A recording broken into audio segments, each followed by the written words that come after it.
प्रिय श्रोताओं, आप सभी को प्रणाम। आज के इस वीडियो में हम आपके उन प्रश्नों का जवाब देंगे जिनको आप कमेंट में पूछते हैं। तो आइए वीडियो को शुरू करते हैं। पहला प्रश्न है तपश्चर्य जी का। इनका कहना है कि हम मौत के बाद कहाँ जाएंगे। देखिए, मृत्यु के बाद हम जीवात्माओं की दो स्थिति होती है। पहला, अगर हमारा मोक्ष हो चुका है तो हम ईश्वर में सर्वत्र सब जगह भ्रमण करते रहेंगे जब तक 36,000 बार सृष्टि की उत्पत्ति और प्रलय नहीं हो जाएगा। 31 नील 10 खरब 40 अरब वर्ष तक, इतने समय तक जीवात्मा मुक्ति में रहती है। उसके बाद फिर जन्म होता है। लेकिन अगर हमारा मोक्ष नहीं हुआ है तो हम प्रकृति में ही पड़े रहेंगे। ईश्वरीय व्यवस्था के अनुसार सृष्टि के पदार्थों द्वारा हम खींचकर उस स्थान तक ले जाएंगे जहाँ हमें जन्म मिलना होगा। लेकिन हम तत्वतः अगर जीवात्मा को देखें तो अगर मोक्ष नहीं हुआ है तो वो प्रकृति में रहेगी। प्रकृति के माध्यम से वो गमन करती है। सृष्टि में जो सूक्ष्म प्राण और छंद रूपी वाइब्रेशन होते हैं वे सूक्ष्म इंद्रियों सहित जीवात्मा को खींचकर ले जाते हैं जहाँ पर उसे जन्म लेना होता है। वास्तव में हमारी जीवात्मा को कोई भी जड़ पदार्थ खींचकर नहीं ले जा सकता, क्योंकि जीवात्मा निर्गुण है और सृष्टि में ऐसा कोई भी पदार्थ नहीं है जो निर्गुण हो। जीवात्मा किसी भी पदार्थ में आर पार जा सकता है, इसीलिए वो किसी पदार्थ में बाधा नहीं बनता। लेकिन जीवात्मा के साथ जो सूक्ष्म अंतःकरण जुड़े हुए हैं उनके माध्यम से ये सृष्टि के सूक्ष्म प्राण और छंद खींचकर हमारी जीवात्मा को ले जाते हैं। तो अगर हम जीवात्माओं का मोक्ष हुआ है तो हम मुक्ति में रहते हैं, लेकिन अगर हमारा मोक्ष नहीं हुआ है तो हम प्रकृति में ही रहते हैं। मुझे लगता है कि आपके प्रश्नों का जवाब मिल गया होगा। अगला प्रश्न है पूनम जी का।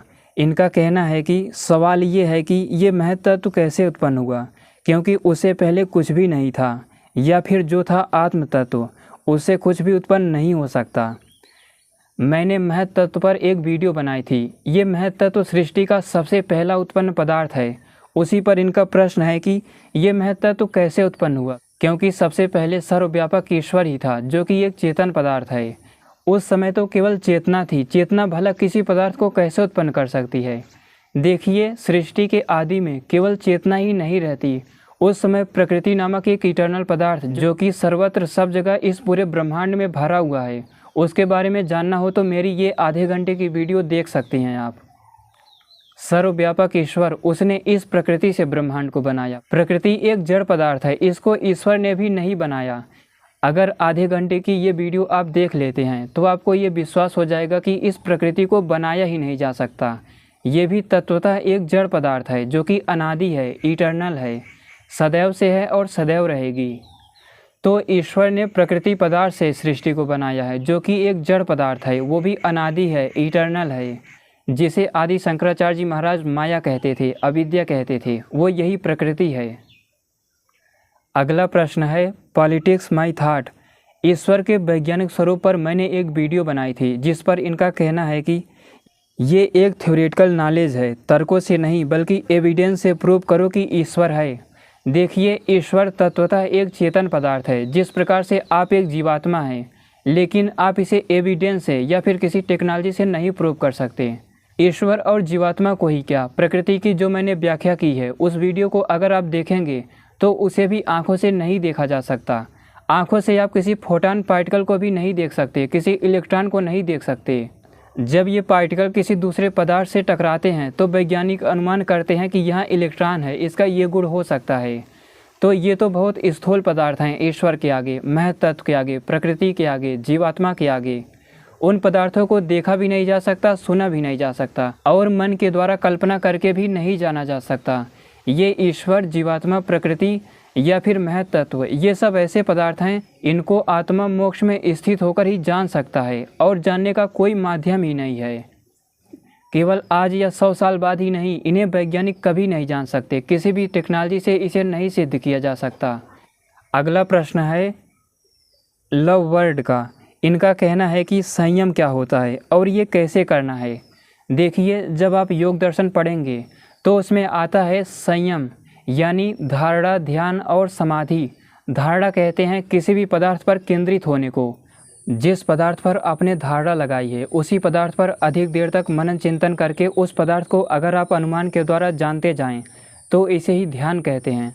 और जब इस पदार्थ को आप तत्वतः पूरी तरह जान ले मनन चिंतन करते हुए, तो यही ध्यान समाधि में बदल जाता है, इसे ही समाधि कहते हैं। और धारणा, ध्यान, समाधि, इन तीनों को एक साथ संयम कहते हैं। जब आप सृष्टि के पदार्थों को तत्वतः जान लेते हैं ध्यान के द्वारा, धारणा के द्वारा, समाधि के द्वारा, तो इसे ही संयम कहते हैं। अगला प्रश्न है जस्मिन परमार का। इनका कहना है कि जीवात्मा तो ईश्वर का अंश है। अगर अज्ञान ने ही जीवात्मा को बाधा है तो अज्ञान जीवात्मा में आया कहाँ से? देखिए, जीवात्मा ईश्वर का ऐसा कोई भी अंश नहीं है कि वो ईश्वर में जाके मिल जाता है। ईश्वर तत्वतः एक चेतन पदार्थ है जो सर्वत्र सब जगह व्यापक है, जिसे विष्णु कहते हैं। वो ईश्वर सर्वत्र सब जगह है, उसी का एक सूक्ष्म यूनिट हमारी जीवात्मा है। लेकिन हम जीवात्माएं ऐसी नहीं है कि उसी ईश्वर से उत्पन्न हुई हैं या फिर उसी में जाके मिल जाएंगी, बल्कि हम जीवात्माओं का अपना अस्तित्व है। हम जीवात्माएं अनादिकाल से जन्म मरण के इस चक्र में फंसे हुए हैं। सृष्टि बन रही है और नष्ट भी होगी। इसी प्रकार हम जीवात्माओं को शरीर मिलता है और शरीर नष्ट होता रहता है। हम इस सृष्टि को, ईश्वर को, प्रकृति को और खुद को तत्वतः नहीं जान पाए, इसीलिए अज्ञान में आ गए। हमारा जन्म हुआ था सृष्टि को जानने के लिए, ईश्वर को जानने के लिए और जीवात्मा को तत्वतः जानने के लिए। लेकिन हम जीवात्माएं इस संसार में आके भटक गई, अपना मार्ग ही बदल दिए, इसीलिए हम अज्ञान में आ गए।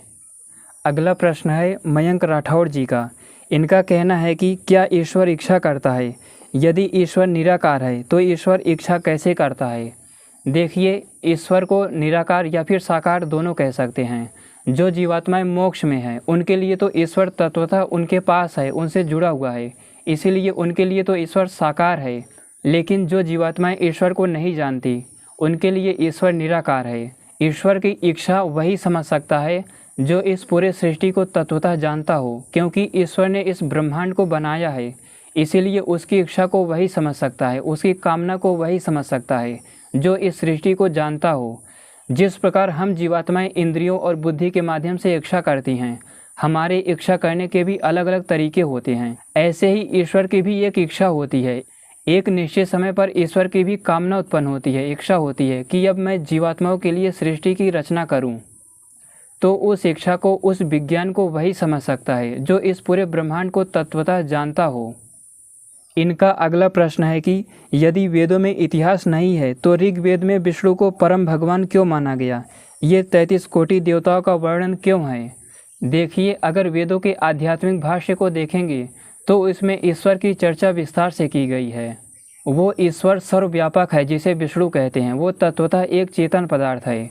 जो महापुरुष भगवान विष्णु थे वे बहुत बड़े वैज्ञानिक थे, सब कुछ जानते थे, अनेक सिद्धियों से भी युक्त थे, पूरे सृष्टि को तत्वतः जानते थे। बहुत बड़े योद्धा थे वे, जिन्हें आप क्षीर सागर में लेटे हुए देखते हैं। वे एक महान वैज्ञानिक थे। वेदों में उनकी चर्चा नहीं है। वेद तो सृष्टि के आदि में ही आ गए थे, उनके बाद उनकी उत्पत्ति हुई थी। वेदों में से देखकर उन्होंने अपना नाम रखा था। रही बात वेदों के वैज्ञानिक अर्थ की, यानी आधिदैविक अर्थ की, तो वैदिक विज्ञान पूरी सृष्टि की तत्वतः व्याख्या करता है। ये वेद पूरे सृष्टि में गूंज रहा है और इन्हीं वैदिक मंत्रों से पूरी सृष्टि बनी हुई है। आधिदैविक अर्थ को देखेंगे तो जो 12 आदित्य होते हैं उनमें विष्णु सबसे छोटे हैं। जो तारे हैं अंतरिक्ष में उन्हें ही विष्णु कहते हैं। और भी महत तत्व को भी विष्णु कहते हैं, अहंकार को भी विष्णु कहते हैं, मनस तत्व को भी कहीं कहीं विष्णु कहा गया है। और सभी जो देव होते हैं ये सृष्टि में पदार्थों के रूप में होते हैं। सभी देवता सृष्टि में पदार्थ हैं, चाहे वो इंद्र हो, वरुण हो, अग्नि हो, कोई भी हो। तो इसीलिए वेदों में इतिहास नहीं हो सकता, क्योंकि इतिहास एक घटना होती है, कभी ना कभी घटित होती है। लेकिन ब्रह्मांड के बनने का जो ज्ञान है, जो वेद है, ये नित्य है, सदैव यही रहेगा। तो वेदों और ब्राह्मण ग्रंथों में इतिहास नहीं है। अगला प्रश्न है हरिओम। इनका कहना है कि कैसे वैदिक ज्ञान से लाभ लें। देखिए, ये कोई प्रश्न नहीं है कि कैसे वैदिक ज्ञान से लाभ लें, बल्कि वैदिक विज्ञान संपूर्ण समाधान है। इस पूरे ब्रह्मांड में चाहे सूक्ष्म पदार्थ हो या फिर स्थूल, जो भी ढंग से, जो भी व्यवस्थित तरीके से वैज्ञानिक ढंग से कार्य हो रहे हैं वो सब वैदिक ही हैं। आप अपने आसपास सृष्टि में, सृष्टि के बाहर भीतर जो भी देख पा रहे हैं समाज में, ये सब वैदिक ही है। लेकिन जीवात्मा के कार्य करने की अपनी स्वतंत्रता होती है, इसीलिए वो गलत राह पर चली जाती है। ऐसा कोई भी कार्य, नियम या फिर सिद्धांत नहीं है जो वैदिक विज्ञान से, वेदों से परे हो, अपरिचित हो। तो वैदिक विज्ञान संपूर्ण समाधान। अगला प्रश्न है माधव गुप्ता जी का। इनका कहना है कि मित्रवर आपका नाम क्या है और एजुकेशन क्या है। आप में से बहुत से लोगों ने ऐसे अनेक प्रश्न किए हैं कि मैं कौन हूँ, मेरा एजुकेशन क्या है और क्या संपर्क कर सकते हैं। देखिए, मेरा स्कूल का नाम सनी सिंह है। मैं उत्तर प्रदेश जौनपुर का रहने वाला हूँ, लेकिन वैदिक नाम अद्वैत है। मेरी स्कूली शिक्षा बीएससी फर्स्ट ईयर की है। मैं एक थ्योरेटिकल फिजिसिस्ट बनने की तैयारी कर रहा था जेस्ट की, लेकिन इस समय वर्तमान में वैदिक विज्ञान पर अनुसंधान कर रहा हूँ। आधुनिक शिक्षा मैंने छोड़ दी है पूरी तरह। इस समय पूरी तरह वेदों पर, ऋषियों के ग्रंथों पर लगा हुआ हूँ, उन पर अनुसंधान कर रहा हूँ। अगर आप हमसे संपर्क करना चाहते हैं तो शाम को 2 घंटे इस मोबाइल नंबर पर बात कर सकते हैं आप सभी। और इसी नंबर पर मेरा व्हाट्सएप भी है, तो उस पर भी चैट करके बात कर सकते हैं। अगला प्रश्न है रंजीश पाल का। इनका कहना है कि भाई बताना कि सृष्टि के अग्रिम में जो देवता थे वो कहाँ गए और दूसरे लोग क्या हैं। देखिए, सृष्टि के आदि से लेकर अब तक जो भी देव मनुष्य उत्पन्न हुए थे, वे देव बहुत बड़े महापुरुष थे, बहुत बड़े वैज्ञानिक थे जो वेदों को जानते थे। लेकिन देवता एक पदार्थ भी होता है जो पूरे सृष्टि में भरे हुए हैं। वेदों में जिन भी देवताओं को आप देखते हैं, ये कोई मनुष्य नहीं है, बल्कि सृष्टि में पदार्थों के रूप में होते हैं। चाहे वो इंद्र हो, वरुण हो, अग्नि हो आदि, ये सब सृष्टि में पदार्थों के रूप में होते हैं। या कहें कि ये पूरी सृष्टि देव और असुर पदार्थों से ही बनी हुई है। लेकिन जो मनुष्य रूप में राजा इंद्र थे, भगवान विष्णु थे, महर्षि ब्रह्मा थे, ये लोग जो देव वर्ग में उत्पन्न हुए थे, ये लोग मनुष्य थे। इस समय वर्तमान में ये लोग मोक्ष में स्थित होंगे। तो एक तो देव पदार्थ होते हैं जो सृष्टि में भरे हुए हैं, दूसरे मनुष्य थे जो इस समय मोक्ष में स्थित होंगे। अगला प्रश्न है प्रवीण जी का। इनका कहना है कि कब लिखे गए थे वैदिक मंत्र, किस भाषा में लिखे गए, जिस भाषा में भी लिखे गए वो भाषा अस्तित्व में कब आई। देखिए, संस्कृत के अक्षर से पूरी सृष्टि बनी हुई है। ये वैदिक मंत्र कभी नहीं लिखे गए बल्कि सुने गए। इस ब्रह्मांड में वर्तमान समय में अभी भी ये वैदिक मंत्र गूंज रहे हैं, जो कि सृष्टि के आदि में 4 महान ऋषियों के द्वारा सुने गए, अग्नि, वायु, आदित्य, अंगिरा। तो वैदिक मंत्र कभी नहीं लिखे गए और वैदिक मंत्र की भाषा है संस्कृत। अगला प्रश्न है प्रकाश सर। इनका कहना है कि हनुमान जी कैसे उड़ते थे। सब बकवास, मूर्ख मत बनाओ। हनुमान भारी थे, उड़ नहीं सकते। देखिए, ये कोई आपका तर्क नहीं है कि हनुमान भारी थे, उड़ नहीं सकते। अगर आप वैदिक विज्ञान को पढ़ेंगे, उदान आदि प्राणों को वैज्ञानिक ढंग से समझने का प्रयास करेंगे, समय में पीछे जाएंगे, ऋषियों को समझेंगे, उनके वैदिक विज्ञान पर अनुसंधान करेंगे, तो आपको भी ये अनुभव होगा, ये लगेगा और प्रमाण के रूप में मिलेगा कि ये सब सत्य है। अपने ऋषि, महर्षि, महापुरुष लोग बहुत बड़े वैज्ञानिक हुआ करते थे। आज का विज्ञान जिसकी कल्पना भी नहीं कर सकता, तो ये सब सत्य है। अगला प्रश्न है वैभव तिवारी जी का। इनका कहना है कि मन सबसे सूक्ष्म है या फिर ईश्वर, क्योंकि मन किसी भी पदार्थ की गहराई तक उतर सकता है। देखिए, ईश्वर की सूक्ष्मता अनंत है। ईश्वर सर्वव्यापक एक शुद्ध चेतन पदार्थ है। इसी प्रकार हम जीवात्माएं भी सूक्ष्मता में अनंत है। लेकिन मन एक जड़ पदार्थ है, वो भी सूक्ष्मता में बहुत अधिक है, लेकिन वो ईश्वर के सापेक्ष कुछ भी नहीं है। मन एक जड़ पदार्थ है, लेकिन ईश्वर चेतन, इसीलिए दोनों की सूक्ष्मता की तुलना भी नहीं की जा सकती। लेकिन अगर तत्वतः देखें तो मन एक स्थूल पदार्थ है ईश्वर की अपेक्षा। आप सभी समाधि में स्थित होकर मन के द्वारा पूरे ब्रह्मांड को समझ सकते हैं, लेकिन ईश्वर, जीवात्मा, प्रकृति, महत तत्व, इनको मन के द्वारा कभी नहीं जाना जा सकता। अगर मन के द्वारा ईश्वर, जीवात्मा, प्रकृति यहाँ तक पहुँचने की बात करें तो मन इन पदार्थों को तत्वतः कभी नहीं जान सकता। अगला प्रश्न है पल्लवी तंबोली। इनका कहना है कि महाभारत में कृष्ण के विराट रूप का गूढ़ रहस्य क्या था। देखिए, भगवान कृष्ण योगेश्वर थे, बहुत बड़े वैज्ञानिक थे। पूरे सृष्टि को वे तत्वतः जानते थे, वेदों को पूरी तरह जानते थे। इस सृष्टि के हर एक पदार्थ पर उनका अधिकार था। एक पदार्थों को दूसरे में भी बदल देते थे। वे इतने महान वैज्ञानिक थे, योगेश्वर थे कि अनेक शरीरों का भी निर्माण कर देते थे। या कहें कि उनके पास सारी सिद्धियां थी, इसलिए महर्षि भगवान वेदव्यास जी ने उन्हें योगेश्वर कहा था। अगर आप सभी इस ब्रह्मांड को, इस सृष्टि को वैदिक विज्ञान के माध्यम से, वेदों के वैज्ञानिक अर्थों के माध्यम से तत्वतः जानने का प्रयास करें तो आप अनुमान कर सकते हैं कि भगवान कृष्ण ने किस प्रकार ये सब किया होगा, लेकिन केवल अनुमान कर सकते हैं। वहाँ तक पहुँचना हर जीवात्मा के लिए संभव नहीं होगा। इसके बारे में अभी तक मैं इतना ही जानता हूँ। आगे कभी कोई इन्फॉर्मेशन या जानकारी रहेगी तो बताया जाएगा। इनका अगला प्रश्न है कि विष्णु सोए हुए हैं और उनके रोम रोम से बहुत से ब्रह्मांड प्रकट हो रहे हैं, इसका क्या मतलब है? देखिए, यहाँ पर सृष्टि विज्ञान ही है। वास्तव में सर्वव्यापक जो विष्णु हैं, जो ईश्वर एक तत्वतः चेतन पदार्थ है, सर्वत्र सब जगह पूरे सृष्टि में सोया हुआ है। उसी ने कामना करके पूरे ब्रह्मांड की रचना की है। तो यहाँ पर यही मतलब है इसका। तो यही था आप सभी का प्रश्न। आप में से बहुत से लोग हैं जो कमेंट में हमारा सहयोग करने की बात कर रहे हैं।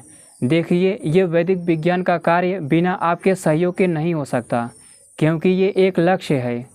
इसीलिए जो सहयोग कर सकते हैं, मुझे लगता है कि आपको करना चाहिए, क्योंकि ये केवल मेरा ही कार्य नहीं है, बल्कि आप सभी का भी कार्य है, आप सभी की भी जिम्मेदारी है, जिससे सनातन धर्म लगातार बढ़ता रहे।